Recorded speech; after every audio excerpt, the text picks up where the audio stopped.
నమస్తే, welcome to our channel. నేను మీ పద్మావతి. ఈరోజు మనతో పాటు ప్రముఖ ఆధ్యాత్మికవేత్త డాక్టర్ ముల్లపూడి సత్యనారాయణ గారు ఉన్నారు. నమస్కారం గురువుగారు. నమస్కారం మా పద్మావతి. గురువుగారు, మే నెలలో గురుగ్రహం మార్పులు అనేవి జరగబోతున్నాయి. అయితే గురుగ్రహం మార్పుల వల్ల కన్యా రాశిలో ఎటువంటి మార్పులు ఉండబోతున్నాయి, దాంతోపాటుగా వీరు ఈ గ్రహం మార్పుల వల్ల ఎలాంటి ప్రభావితాలకు గురవుతారో, ఎటువంటి జాగ్రత్తలు తీసుకోవాల్సి వస్తుందంటారు?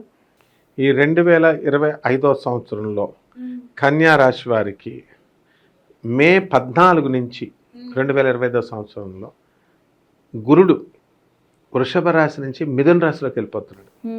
దీనివల్ల ఏమొస్తుందో తెలుసా? కన్యా రాశి వాళ్ళందరికీ జ్ఞానదంతం వస్తుంది, అంటే జ్ఞానోదయం వస్తుంది అందరికీ కూడా. తర్వాత మళ్ళీ ఈ మే ఎప్పటి వరకు, అక్కడ వరకు అక్టోబర్ 18 వరకు వీళ్ళందరూ కన్యా రాశి వాళ్ళకి బ్రహ్మాండంగా ఉంటుందమ్మా. బ్రహ్మాండంగా ఉండి రాజ్యస్థితిగతుడు అవుతున్నాడు. డాంబికమైనటువంటి ఆచారాలకు వెళతారు. తర్వాత మళ్ళీ ఈ యొక్క కర్కాటక రాశిలోకి వెళ్తాడు. ఎప్పుడు? ఈ అక్టోబర్ 18. తర్వాత అక్కడి నుంచి మళ్ళీ డిసెంబర్ 5 బ్యాక్ వెళ్ళిపోతాడు మిథున రాశిలో. ఈ విధంగా మనకి ఈ గురుగ్రహం అనేటటువంటిది సంచారం చేస్తుంది. కాబట్టి కన్యా రాశి వాళ్ళకి అత్యద్భుతంగా ఉంటుంది. మొర్రో అన్నా సరే పాపం వాళ్ళకి వాళ్ళ మీద నమ్మకం ఉండదు. వాళ్ళు ఏమనుకుంటారంటే, ఏంటో అందరూ బాగుందంటున్నారు అని.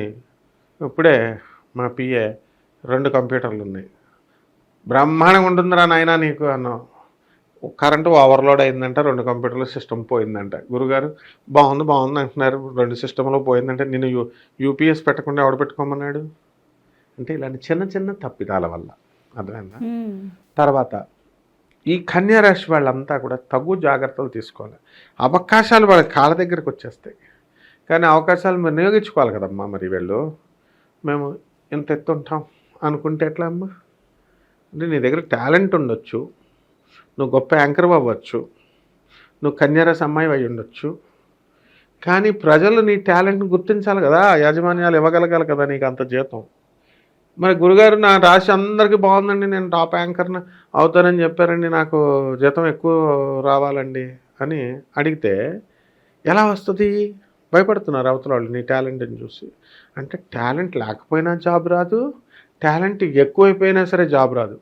ఎందుకంటే టాలెంట్ ఎక్కువైపోయిన వాళ్ళకి జాబ్ వస్తే అమ్మో మళ్ళీ ఇక్కడ ఉంటుందో ఉండదో 2 నెలల్లో ద బెస్ట్ ఏమో అనుకుంటారు. బట్ ఈ టైపులో గురుగ్రహం పనిచేస్తానమాట. ఎక్కడ? గురుడు కర్కాటక రాశిని ఉన్నంతసేపు కూడా డాంబికమైనటువంటి ఆచారాలు ఇస్తుంది. కాబట్టి మిథున రాశి దగ్గరికి వచ్చేసరికి ఎలా ఉంటుందండి? ఇప్పుడు మిథున రాశికి ఇంకా డాంబికమైన ఆచారం. ఇంకా కర్కాటక రాశికి వచ్చేసరికి ఇప్పుడు నేను చెప్తున్నాను, కన్యారాశి వాళ్ళు రాసి పెట్టేసుకోండి. 2025 సంవత్సరంలో అక్టోబర్ 18 నుంచి డిసెంబర్ 5 వరకు ఫుల్ క్యాష్. రాకపోతే నన్ను అడగమనండి. టైం అంతా బాగుందన్నమాట. ఏడాది తీసుకెళ్ళి అడవిలో పడేయండి. ఇప్పుడు ఆదోని అని ఉంది కర్నూలు జిల్లాలో. ఇప్పుడు వర్షాలు పడుతున్నాయి, డబ్బులు లేవని బాధపడే వాళ్ళంతా ఫ్రీగా ఇస్తారు అక్కడ వర్షాలు పడతాయి కదా, తొలకరి చిలుకులు. కర్నూలు జిల్లా వజ్రాల వేట అని యూట్యూబ్లో కొట్టుకోమను వస్తుంది. అక్కడికి వెళ్ళి ఏం లేదు, ఇలా రాళ్లతో ఇలాగ ఏరుకోవడమే. అక్కడ పొలాల్లో ఆలే భోజనం పెడతారు, ఆలే ఉంచుతారు. ఇలా తీస్తే ఒక్కొక్క స్టోన్ 25 లక్షలు 5 లక్షలు అమ్ముకుంటున్నారుగా యూట్యూబ్లో, లీగల్ అది. ఆ చూసిన వాళ్ళే ఇస్తున్నారు. మరి మాకు బాగాలేదంటే ఎట్లా? ఉద్యోగం లేదు ఎవ్వరిని చూడు, నువ్వు ఉద్యోగం లేదంటాడు. ఏదోటి ఎందుకు ఉండదమ్మా ఉద్యోగం, ఏదోటి చేస్తుంటే వెళ్ళి రాళ్ళు ఏరుకోవాలా? ఒకేసారి సంవత్సరానికి 50 లక్షలు వచ్చేస్తుంది, 20 లక్షలు 30 లక్షలు. సో ఈ విధంగా కన్యారాశి వాళ్ళు ప్లాన్ చేసుకోవాలంటే వీళ్ళకి తెలివితేటలు ఉన్నాయి, అన్నీ ఉన్నాయి. వృత్తి వ్యాపార ఉద్యోగ విషయాల్లో దూసుకెళ్ళిపోతారు.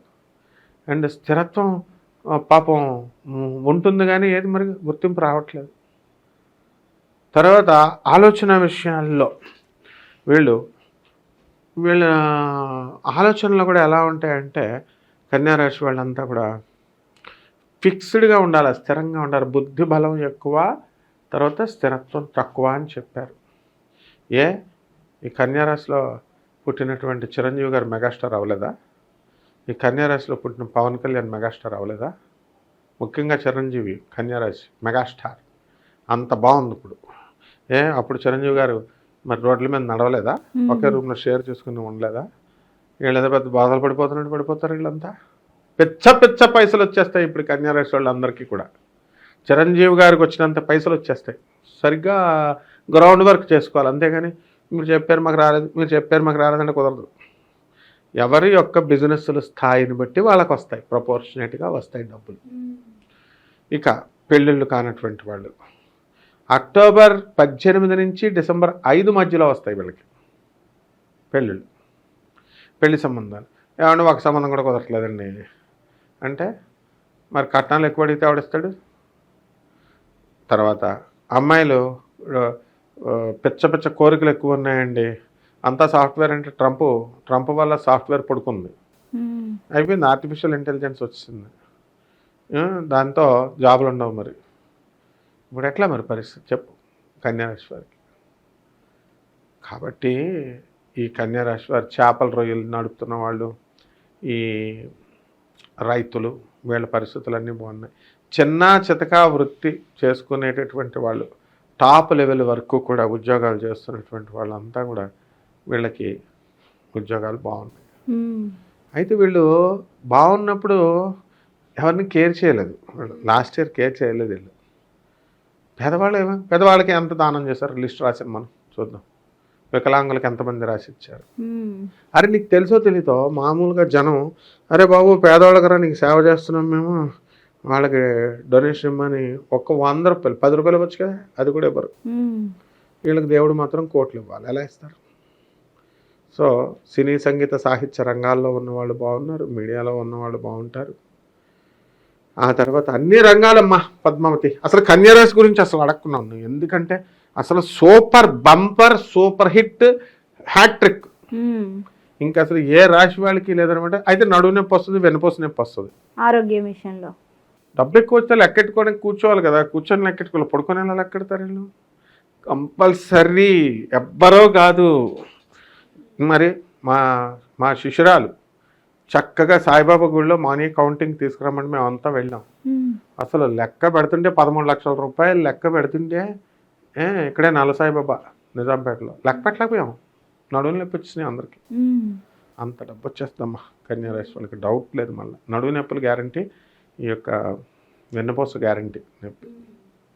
గురుగారు, మరి కన్యారాశి వారికి అన్ని మంచి ఫలితాలే కనిపిస్తున్నాయి, కానీ ఇది గోచార ఫలితం ప్రకారం కాబట్టి మరి వ్యక్తిగతంగా ఎవరికి వారికి ఏ విధంగా ఉంటుందో చూసుకోవాల్సి వస్తుంది కాబట్టి, కానీ పరిహారాల విషయానికి వస్తే వీరందరూ ఎటువంటి పరిహారాలు చేయాలంటారు? ఇప్పుడు నువ్వు అడిగింది చాలా తెలివైందనమ్మా నువ్వు. అందుకే నువ్వు ఆంధ్రప్రదేశ్ అండ్ తెలంగాణ తెలుగు యాంకర్లో టాప్. నువ్వు very active and you are a good anchor. వీళ్ళు కన్యారాశి వాళ్ళు ఎలా ఉండాలంటే అమ్మా, డబ్బు వస్తుంది, మర్రి చెట్టుకి వేళ్ళు ఉంటాయి చూడు, ఆ వేళ్ళు తెచ్చుకోవాలి. తెచ్చుకొని చక్కగా త్రిమూర్తుల వ్రతం చేసుకోవాలి. తర్వాత ధూపం వెయ్యాల. పోలేరమ్మ తల్లి తీసుకొచ్చి పోలేరమ్మ తల్లికి నైవేద్యం పెట్టాలి. మేకలను కోళ్ళని కోయకూడదు. మంచి అన్నం వండి మంచిగా కూరలు పెట్టి ఆ పోలేరమ్మ తల్లికి మంగళవారం నాడు పూజ చేయాలి. అంటే మళ్ళీ ఇది మనం చెప్పిందే చేయాలా? ఏమంటే అన్ని దేవుళ్ళు ఒకటే కదండి అంటే కుదరదు. మళ్ళా ఈ విధంగా చేస్తే నీకు సరిపోద్దమ్మా. ఈ విధంగా ఈ పోలేరమ్మ తల్లికి చేసేసి రావి చెట్టు చుట్టూ 108 ప్రదక్షిణాలు చేసుకుంటే సరిపోద్దమ్మా. చాలా చక్కగా వివరించారు గురుగారు. అయితే కన్యా రాశి వారికి ఎటువంటి పరిహారాలు చేసుకోవాలనేది మాత్రం ప్రతిదీ కూడా డీటెయిల్గా ఎక్స్ప్లెయిన్ చేశారు. ధన్యవాదాలు. ధన్యవాదాలు.